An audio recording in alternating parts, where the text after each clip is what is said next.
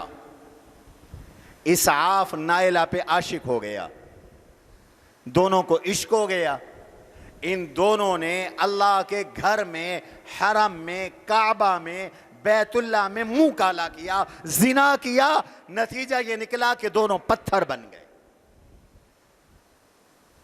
جب حضور کی بعثت ہوئی تو اسعاف کا بت بھی صحن کعبہ میں موجود تھا، اور نائلہ عورت کا بت بھی صحن کعبہ میں موجود تھا، اور لوگوں کی عقل کے یوں پردے ہو گئے، پردے پڑ گئے، لوگوں نے ان کی پوجا پاٹ بھی شروع کر دی تھی، وہ بھی معبود بن گئے تھے، ان کو بھی معبود بنا لیا تھا۔ تو دیکھو مقدس مقام پہ گناہ کیا تو کتنی بڑی پکڑ آئی کہ انسان پتھر بن گئے۔ اور حدیث میں آتا ہے 3 آدمی ایسے ہیں جن پہ اللہ کی لعنت ہے۔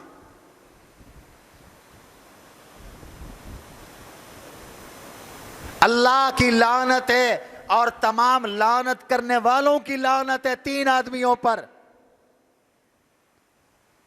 وہ کون ہے؟ التارک لسنتی، میری سنت کو اجاڑنے والا، میری سنت کو چھوڑنے والا، میرے طریقوں کو برباد کرنے والا۔ نمبر 2 والملحد فی الحرم، اللہ کے گھر میں، بیت اللہ میں، حرم کعبہ میں بے دینی پھیلانے والا، حرم کعبہ میں بے دینی پھیلانے والا، اس پر فرمایا اللہ کی لعنت ہے اور ہر لعنت کرنے والے کی لعنت ہے۔ بے دینی پھیلانا، الحاد اللہ کی ناراضگی کا ذریعہ ہے۔ والذین یلحدون فی آیاتنا، اللہ نے قرآن میں کہا، اور کوئی حرم میں بے دینی پھیلائے، کفر پھیلائے، الحاد پھیلائے، اللہ اس پر اتنے غصے ہیں، فرمایا اس پہ اللہ کی لعنت، سب لعنت کرنے والوں کی لعنت۔ اللہ اکبر۔ اور ایک اور حدیث میں آتا ہے ان مکہ، یہ جو مکہ ہے اس کو ابراہیم علیہ السلام نے حرام کیا تھا، لہذا اس حرم کے تقدس کا خیال کرو۔ لمبی حدیث ہے، اس کے درخت نہ کاٹو، اس کا گھاس نہ کاٹو، اس میں کسی کو مارو نہیں، قتل نہ کرو۔ اور حدیث کے آخر میں من آوی فیہ محدثا، جس نے مکہ مکرمہ میں اس مقدس جگہ میں بدعت کا عمل کیا یا کسی بدعتی کو ٹھکانہ دیا، علیہ لعنت اللہ والملائکۃ والناس اجمعین، اس پہ اللہ کی، اللہ کے فرشتوں کی، سب لوگوں کی لعنت۔ کیوں؟ مقدس مقام ہے۔ اس لیے کہتے ہیں آدمی حج عمرے پہ جائے تو ڈرتے ڈرتے جائے، وہ ادب کی جگہ ہے۔ مدینہ بھی ادب کا مقام ہے، بے ادبی نہ ہو جائے۔ مکہ بھی ادب کا مقام ہے، بے ادبی نہ ہو جائے۔ مکہ اللہ کا شہر ہے، مدینہ اللہ کے حبیب کا شہر ہے۔ اللہ کے مہمان بن کے جاتے ہو، مدینہ میں اللہ کے نبی کے مہمان بن کے جاتے ہو، میزبان کا خیال کرو، میزبان کی لاج رکھو۔ مقام مقدس جگہ مقدس، گناہ کیا، پکڑ بڑھ گئی، وبال بڑھ گیا، مواخذہ بڑھ گیا۔ ایک آدمی خدا نہ خواستہ شراب پیتا ہے مارکیٹ میں، اللہ ہم سب کو اس بے حیائی سے بچائے، آمین کہو۔ اس شراب کو ام الخبائث قرار دیا گیا ہے، گناہوں کی جڑ۔ حضور علیہ السلام نے فرمایا جس نے ایک گھونٹ شراب کا پیا 40 دن تک اللہ اس کی دعا قبول نہیں کرتے، 40 دن تک دعا قبول نہیں کرتے۔ اور شراب اور سود، ان دونوں گناہوں کے بارے میں بطور خاص فرمایا کہ صرف گناہ کرنے والے پہ لعنت نہیں، متعلقین پہ بھی لعنت پڑتی ہے۔ لعن اللہ عاصرہا ومعتصرہا وحاملہا وشاربہا، شراب کشید کرنے والے پہ، بنانے والے پہ، جس نے بنوائی اس پہ، جو اٹھا کے لایا اس پہ، اور جس نے بیچا بائعہا، جس نے شراب کو بیچا، جس نے شراب کو خریدا، اور جس نے شراب اٹھا کے دیا، یا جس نے شراب پینے کے لیے ہوٹل میں، ریسٹورنٹ میں، پارٹی میں پیش کیا، سب پر اللہ کی لعنت۔ حضور نے لعنت فرمائی ہے شرابی پر۔ اگر یہی کام خدا نخواستہ کوئی مسجد میں کرے، اور پھر یہی کام کوئی کعبے میں جا کر کرے، خدا کے عذاب آنے میں کیا دیر رہے گی؟ تو جیسے مقام مقدس ہو، احترام لازمی، اور گناہ چھوڑنے کی تاکید بڑھ گئی، خبردار گناہ نہیں کرنا۔ عام آدمی بھی کہتا ہے نہیں یار، نہیں مسجد میں بیٹھیں، میں جھوٹ نہیں بول رہا، میں مسجد میں بیٹھا ہوں۔ اچھا قسم اٹھاؤ گے؟ ہاں اٹھاؤں گا۔ مسجد میں گھسو گے؟ گھسوں گا۔ کیا مطلب؟ کہ مسجد میں کوئی جھوٹی قسم نہیں اٹھاتا، مسجد میں کوئی جھوٹ نہیں بولتا۔ تو جیسے مقدس جگہ پر گناہ کرنے کا وبال بڑھ گیا، ایسے مقدس وقت میں گناہ کرنے کا وبال بھی بڑھ گیا۔ ایک آدمی عام دنوں میں نماز نہیں پڑھتا، ایک رمضان میں نماز نہیں پڑھتا، دونوں برابر نہیں۔ ایک آدمی عام رات میں منہ کالا کر رہا ہے، اور ایک لیلۃ القدر میں منہ کالا کر رہا ہے، یہ کیسے برابر ہو سکتے ہیں؟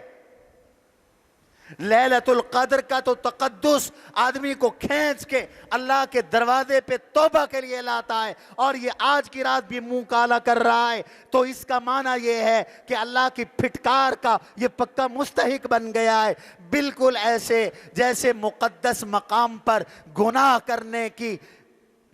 کرنے کا وبال بڑھ گیا ہے، ایسے مقدس وقت میں گناہ کرنے کا وبال بڑھ گیا ہے۔ اور اللہ نے کہہ دیا ہے یہ ذوالقعدہ کا مہینہ، ذی الحج کا مہینہ، محرم کا مہینہ، رجب کا مہینہ، یہ اشہر حرم، ان میں گناہ نہ کرو، فلا تظلموا فیہن انفسکم، اپنے اوپر ظلم نہ کرو، برباد ہو جاؤ گے۔ اس لیے ان مہینوں کا تقدس کا خیال کرو، احترام کا خیال کرو۔ دروازہ کھول۔ ان مہینوں کے تقدس اور احترام کا خیال کرو۔ کیا کرے؟ گناہ نہیں کرنا، اعمال کی طرف سبقت کرنی ہے، اعمال کی طرف سبقت کرنی ہے۔ اور پھر میں نے عرض کیا کہ 4 مہینوں میں جو اشہر حرم ہے، سب سے افضل مہینہ ذی الحج کا ہے، جو آنے والا مہینہ ہے۔ آج 21 ہو گئی ہے میرے خیال میں، یہ سب سے افضل مہینہ ہے اشہر حرم میں۔ اور پھر ان میں پہلے 10 دن سب سے افضل ہے۔ علماء نے تو یہاں تک کلام کیا کہ رمضان کا آخری عشرہ افضل ہے یا ذی الحج کے پہلے 10 دن افضل ہے، اس پہ کلام ہے۔ اس لیے کہ حضور علیہ الصلوۃ والسلام نے رمضان کے آخری عشرے کے بارے میں ارشاد نہیں فرمایا، بلکہ ذی الحج کے پہلے 10 دنوں کے بارے میں ارشاد فرمایا۔ نص موجود ہے، میرے آقا فرماتے ہیں کہ ذی الحج کے 10 دنوں میں اللہ کو نیک اعمال جتنے محبوب ہیں، جتنے پسند ہیں، جتنے اللہ کو نیک اعمال پر اللہ کی رحمت برستی ہے، پورا سال نہیں برستی،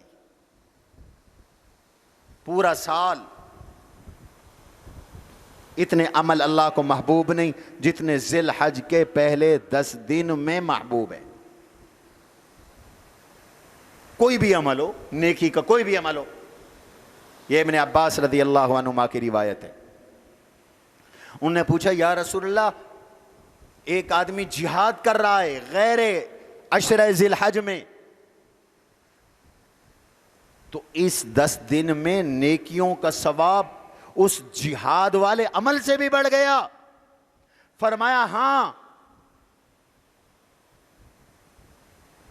اگر جہاد ہے کامل درجے کا کہ مجاہد اپنے مال اور اپنی جان کے ساتھ میدان جہاد میں نکلا اور اس کا مال بھی چلا گیا، جان بھی ختم ہو گئی، شہید ہو گیا، اس کا تو اجر بڑھ کر ہے۔ اگر اس سے کم جہاد ہے، جہاد میں تو گیا لیکن زندہ بچ کے واپس آ گیا، مال خرچ نہیں ہوا، پھر بھی جہاد کا ثواب ہوتا ہے، بڑا ثواب ہوتا ہے۔ لیکن فرمایا ذی الحج کے پہلے 10 دن کا ثواب اس جہاد سے بھی بڑھ کر ہے، مجاہد کے ان اعمال سے بھی بڑھ کر ہے۔ اتنی تاکید فرمائی۔